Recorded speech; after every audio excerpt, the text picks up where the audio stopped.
It's a new week, everybody, and Arsenal are still trophyless. Now, if you're a fellow Londoner, you'll notice that when you woke up this beautiful Monday morning, it just seems like, the sun's out, the birds are chirping, the air seems less polluted, it seems clearer, it seems fresher.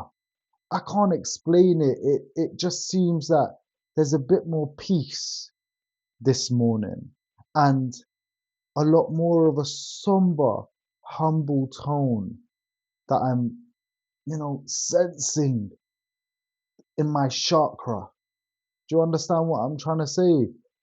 Um, and I can't pinpoint what it could be, why that feeling exists this morning.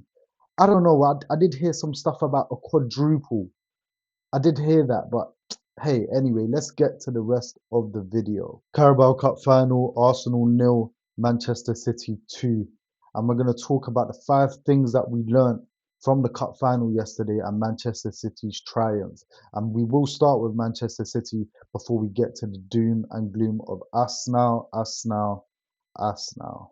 Now, it's only right that we start with the man of the match, Nico O'Reilly. And the first thing that I believe that we learned yesterday is that Nico O'Reilly has stamped his passport to go to the World Cup in the summer with the England squad under Tommy Tuchel. Ain't no doubt that Tommy Tuchel was in the crowd yesterday watching the performance from Nico O'Reilly, and for him to come up clutch with a brace to shoot his boyhood club to glory in a cup final. I don't think people realize how much of a moment that is and what that does for a player's confidence. Now, I can assure you that Tommy Tuchel, I think it's actually Thomas Tuchel. Thomas Tuchel will want players like Nico O'Reilly, cool, calm, collected at such a young age. For his boyhood club, he came up through the ranks at Manchester City and he behaves like that in a cup final. And when I say behaves like that, just the manner in which he played in that game, an assured performance, but more importantly for me, and mental aspects of the game and just in life are so important. Go and watch Nico O'Reilly's post-match interview. This guy, it's his birthday weekend. He just turned 21. He just scored a brace in a cup final to take his boyhood club to a trophy. And go watch the calm mannerisms that he's operating with. I called him a smooth operator in that post-match interview. Go listen to it and then come back to this video, or watch the rest of the video and then go listen to it and then come back and drop a comment on what you think about Nico O'Reilly's post-match interview and the maturity that this young man is showing at such a young age.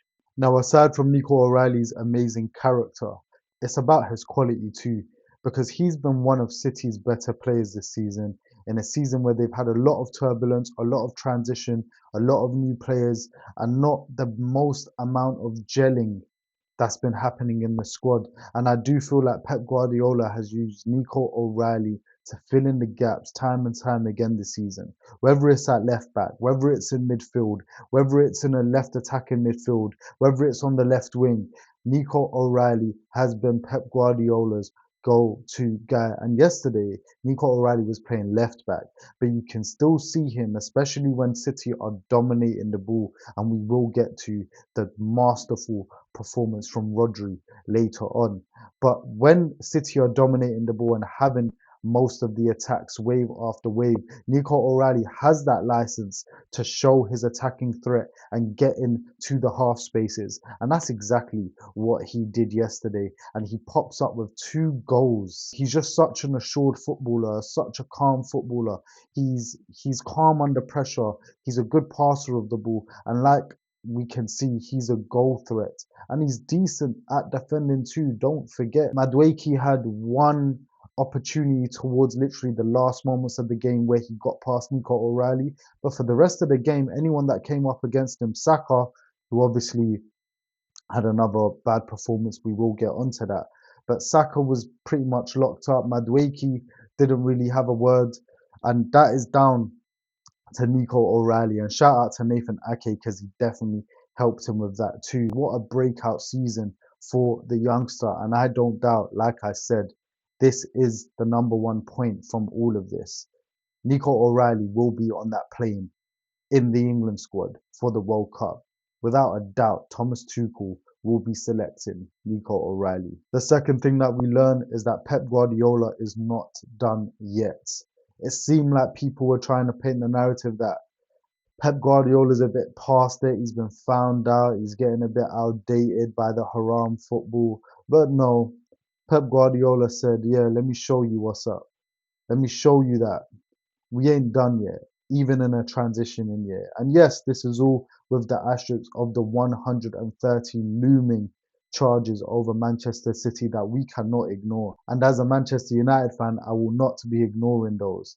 No doubt, but at the same time, we do have to appreciate the beauty of what Pep has done to football. And I don't necessarily mean the influence that has created where it kind of got boring that everyone was trying to play like Pep.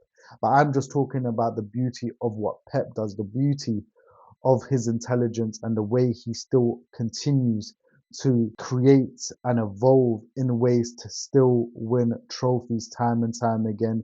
This was his 40th career trophy. The only man I believe that has more is Sir Alex Ferguson with 49. And Pep has some years ahead of him. If he decides to continue, he will overtake that. In my match preview, I was questioning his recent tactics in this 4-1-4-1 formation. Sometimes it would be 3-2-4-1. And I just felt like it seemed a bit top heavy. He's putting all these attacking players on the pitch at once. There's question marks whether Bernardo Silva over a course of a season is up to the same level that he once was to fill in now, because the likes of Gundogan, who was so key in City's success in recent years, has left. Kevin De Bruyne has left. Their other centre midfield 8 positions, and it seemed that Bernardo Silva is the one that's filling in that 8. And you know, Bernardo Silva's been in the camp for Manchester City, been on the right wing for Manchester City. But yesterday, and again, I said, especially after getting the red card in the Champions League, getting knocked out the Champions League, that Bernardo Silva had to show up yesterday. And boy, did he. Because he played that 3 row, 8 row so well yesterday, linking between Rodri and those frontline players. And Rodri, man, what an absolute masterclass.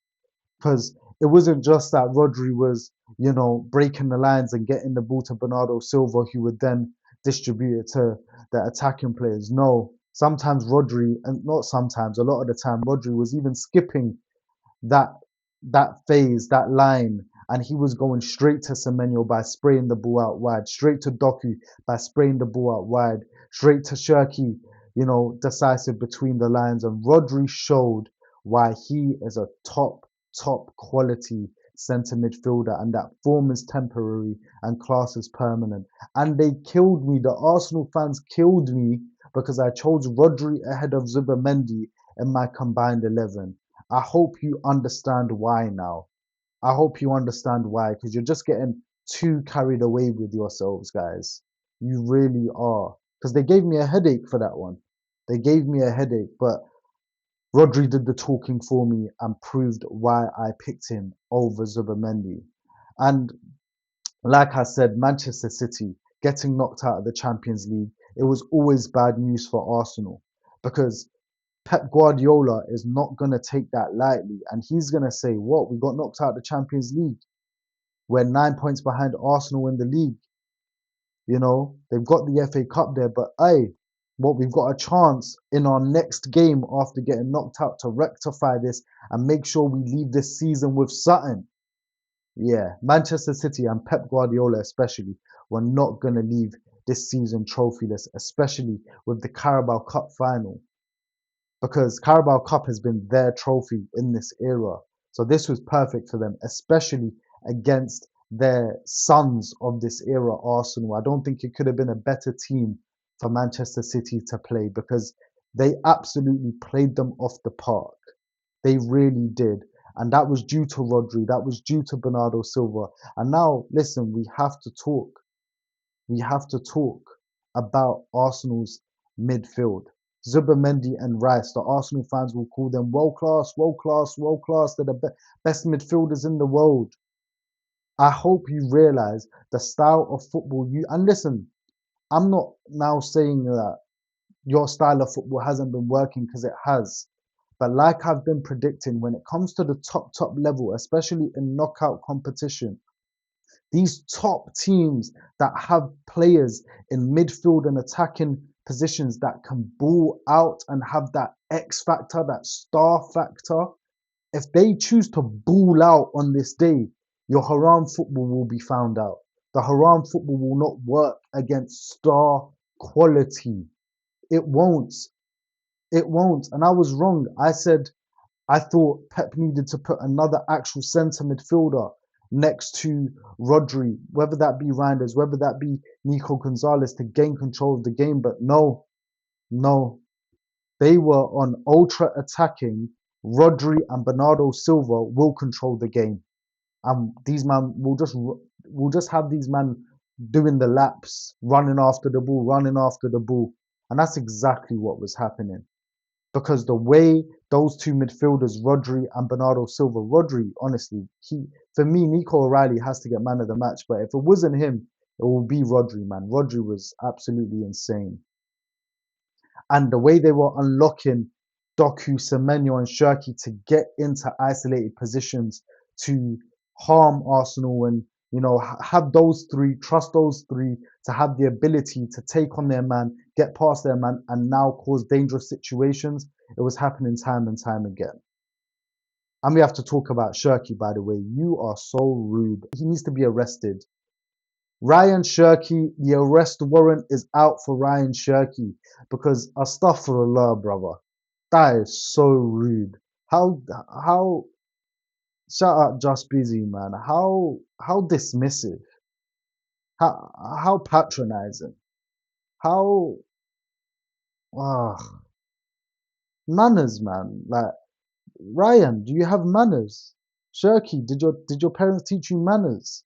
Because listen, I watched Carl Walker's overlap interview the other day with Gary Neville, and Carl Walker's talking about how Pep Guardiola doesn't even like his players taking the ball on the half turn, where they touch the ball and spin and turn, because he wants the ball to go quick. He wants the ball to go fast. So even just the touch on a half turn, he doesn't like it.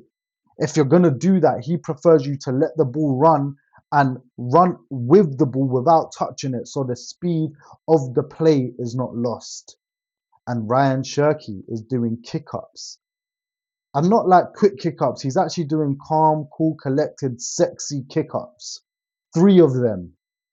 And Pep Guardiola's on the touchline shaking his head, because that goes against everything that Pep teaches. Ryan Shirky, you have no manners, you have no respect, and the arrest warrant shall be out for you. And Arsenal, the fact that you allow this brother to do that. I did like that Benny Blanco, Ben White clamped him in the next phase, because he needed that. How dare he? How dare he? That Ryan Shirky kick up clip will be a meme for the rest of time in football. They will talk about, when they say Ryan Shirky when he signed for Manchester City, that will be the crown clip of the compilation. But Zubimendi, Rice, they talk about these guys that they're the best midfielders in the world. And I believe it was demonstrated, it was illustrated yesterday. Listen, they're better than most. Zubimendi can control a game better than most in terms of the rest of players, and Rice can maybe outrun, because that's what he's best at, most players. But when it comes to balling out, when it comes to top teams wanting to ball out and control a game, and you can't get near them because of star quality, that's what Arsenal cannot hack. They can't hack it. I've got people telling me Declan Rice is better than Pedri. I'm sorry. If you know ball, you know that is not the case. And I believe when Arsenal, if they get past Sporting Lisbon, which we can expect them to, and if Barcelona get past Atletico Madrid, which we can hope for them to do, if Arsenal face Barcelona in the semi-final of the Champions League, I promise you, Arsenal are getting bopped at the new camp. That's just my prediction. Hey, I could be wrong, but I don't believe I'm wrong. I believe Arsenal will get bopped at the new camp. And the same way that you saw that Zubimendi and Rice, Zubimendi just had a stinker, couldn't retain the ball, couldn't do nothing. Rice, was he even on the pitch? Declan Rice, was he on the pitch yesterday? Because I didn't see him. Did you?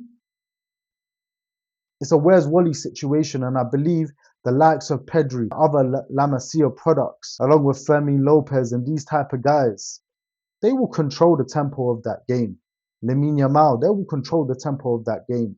One thing Arsenal cannot have is star quality, and I think that was showed in abundance yesterday. Let's have it right, people. The occasion was just too big for Arsenal yesterday, and they've showed this gene time and time again. Because it wasn't just their midfield that didn't turn up, and like we've known all season, their attacking players have not contributed enough to their hopes this season. Saka, 300k a week, new contract.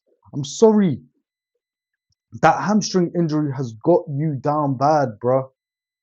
And I'm not even saying this from a perspective of I don't like Arsenal. We all know I don't like Arsenal, but it's actually kind of sad to see because, you know, I gave Saka his flowers recently for reaching 300 appearances for one club across all competitions, and he's done it at such a young age, the age of 24. But he signed a new contract at 300k, and it looks quite peak, man, because he's been a shadow of the player we know that he once was before this injury. And again, he's completely missing. It's like Arsenal are playing with 10 men. And because he's the star boy, because he's on 300k, you can't hook him in a cup final. But he should have been hooked. He should have been hooked. No doubt about it. Because he was completely ineffective. Completely ineffective. And I think Arsenal have an issue for the future here. And I say that because Arsenal don't like to pay massive wages, right? Saka, I believe, is their highest paid player now at 300k at the age of 24, their talisman. And it seems like if he cannot regain his form that we know him to have, regain the quality that he once had, then it might be an issue for Arsenal when they're looking to sign players and they're saying, but Saka's on 300k. I want that.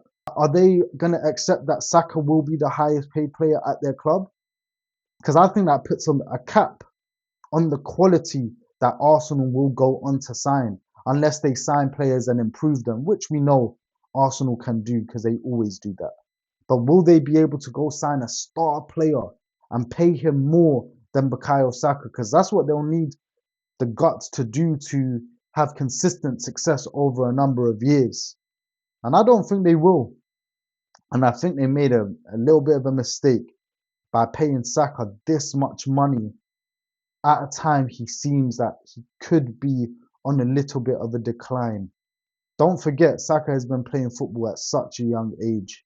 And with the injuries, has it plateaued? Has it dipped? Will he be able to, you know, get over that dip and rise again? Only time will tell. Saka missing, Gyökeres missing. The attacking players, Trossard, Martinelli, you know, Havertz, they were all missing. Of course, Eze out injured with a calf injury. And, you know, people will say, oh, if we had Eze, I already know Eze is not turning up in this game. And if you've watched Arsenal this season, if you've actually watched Eze play this season for Arsenal, you would know that he's not turning up in this game either. So I don't think that would have made much of a difference. And it was just really, really poor. Arsenal's mentality, they have a small club mentality, unfortunately. This was the type of thing I said that I think Arsenal losing this Carabao Cup final will be detrimental. Now, listen, do I think City will be consistent enough to catch them in the league? They could. It's definitely not over. Because if City win their game in hand and they beat Arsenal in the 6-point game, they're only 3 points behind them. And we all know Arsenal can bottle it. You know, it's second nature to them. But whether City will be consistent enough in the Premier League to catch them, I don't know. I don't know if City will have a perfect record from now to the end of the league. Maybe this Carabao Cup final can spur them on to do that, especially getting knocked out of the Champions League. You know how City react to those type of things. But Arsenal, no doubt this will have a negative effect. And I said all of this in my match preview. I don't think, even if Arsenal go on to win the league, you know, they aren't winning another trophy other than that. I don't think they'll win the FA Cup. I don't think they'll win the Champions League. And it's because, especially not the Champions League, because they just don't have the top star quality to overcome the teams that they have to face in a knockout competition in the Champions League.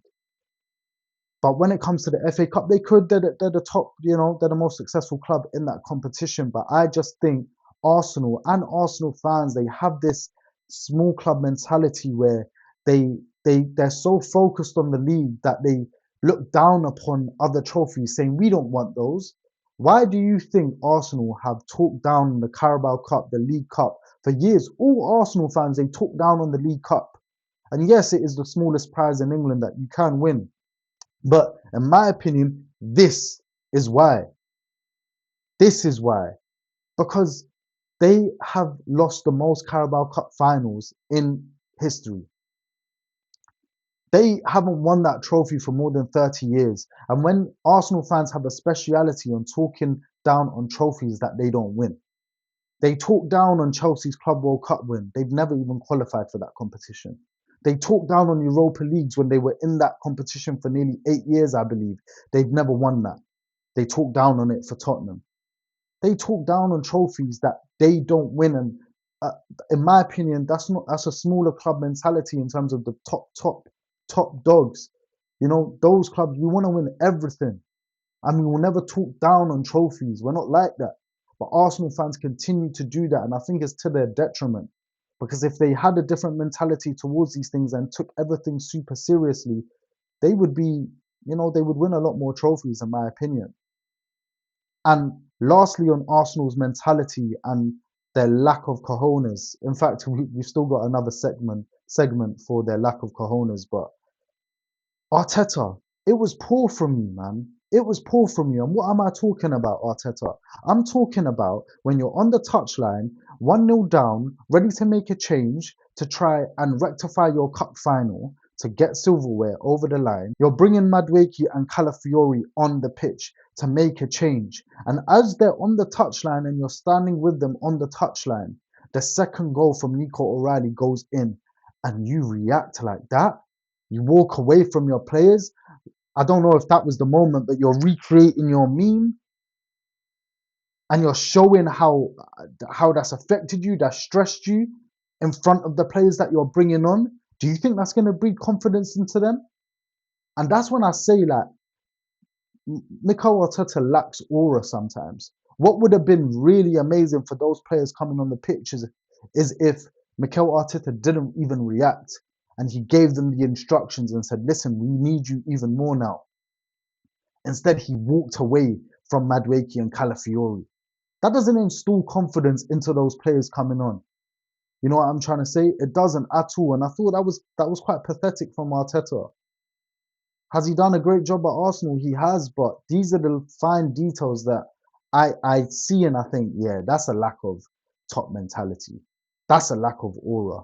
That's a lack of leadership. Arita Balaga, I promise you no Arsenal fan ever wants to see you in that jersey again. What an absolute joke. And you've had a comedy of errors in the Carabao Cup. It just seems that this competition will haunt you forever because how many times do we have to see Kepa making a fool of himself?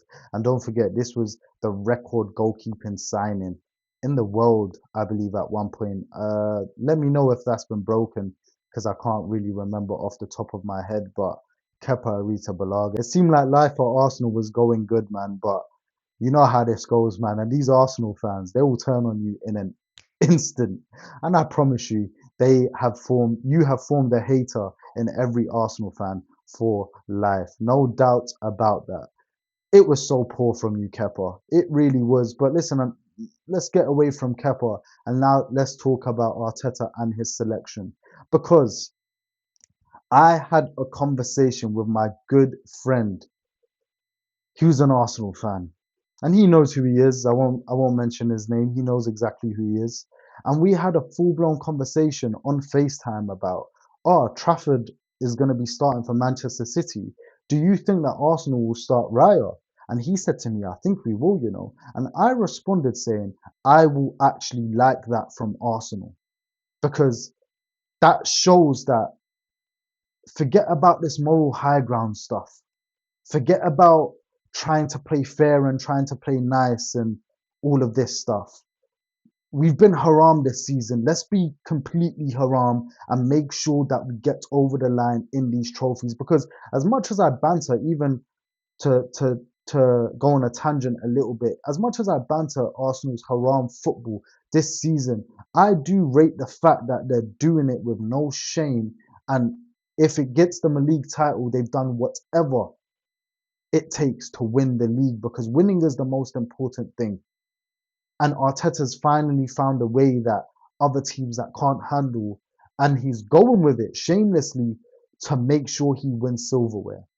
And I asked my friend when he said, I think we will start Raya. I said, you know what? I would like that from Arsenal, you know, to not give a damn about all this moral high ground and say, we're going to do what's best because we need to win a trophy. Because they've been trophyless for 6 years, I believe. 6 years they've been trophyless. It's not the same situation as City. And I saw Jamie Carragher say something about Arteta doesn't owe the same to Kepa that Pep Guardiola owes to Trafford. Trafford was signed as a number one keeper. He had a bit of a torrid time um, at the beginning of the season in August. Then they signed Donnarumma to replace him as number one. So Trafford has a bit more, you know, say in terms of raw man, like at least start me in this cup. And of course, you have your cup keeper, but I'll be honest, City are a successful side in recent history. Arsenal, you are not. You cannot afford to take the same liberties that City take on a moral high ground one. You can only assume that Raya is not making that mistake that Kepa made to make it 1-0. That definitely changed the wave of the tie in that moment as City went to score their second within, you know, another 5 minutes.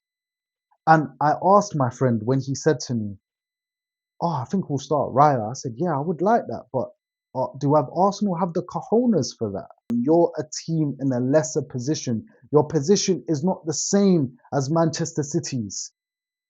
You should have started Raya, Arteta, because you need to get that trophy. And winning this trophy, winning the Carabao Cup for this set of Arsenal players that have been trophyless, these players that you guys all call world class, the Gabriels, the Salibas, the Sakas, you know, the Rices, the Zubimendis. In Arsenal, their trophy cabinet is empty. For Arsenal, their trophy cabinet is catching dust. They've not won nothing. All they've got is a community shield, some of those players, that they only qualified for because they finished second in the league and Manchester City did the double and won the league and the FA Cup. That's the only silverware that these world-class players at Arsenal have, a community shield that you didn't even qualify for. Deep that. Us now, us now, us now. Where do we go from here? International break for you guys to take this in, sit with this one. And like I said, man, the capital city is a lot more humble. And I think it was a beautiful thing to happen. I think football was restored to a great medium yesterday. Am I happy for City? No, no. I really don't want City to win either. But at the same time, I've explained this before. As a London Manchester United fan, you know, Manchester City have already done the harm that has hurt me over these years. They won a treble. They did four in a row. Them winning another league or another cup, or it doesn't make any difference to me. Arsenal joining the party with my main ops. Liverpool and Manchester City winning trophies over these last years. You know, that's a Manchester United fan's worst nightmare. But it just feels like, you know, yeah, Arsenal needed that humble pie. I'll be honest with you. I'll be honest with you. But don't get it twisted, Arsenal fans. Let them win their next game and they'll be back on their high horse, no doubt about it. But listen, like, comment, share, subscribe. If you got this far, hit that subscribe button because, listen, man, the views of this channel and the subscribers, it's not matching up, man. So show your boy some love if you got to the end of this video and hit that button, man. And I'll see you on the next one. Peace. Arsenal are still trophyless.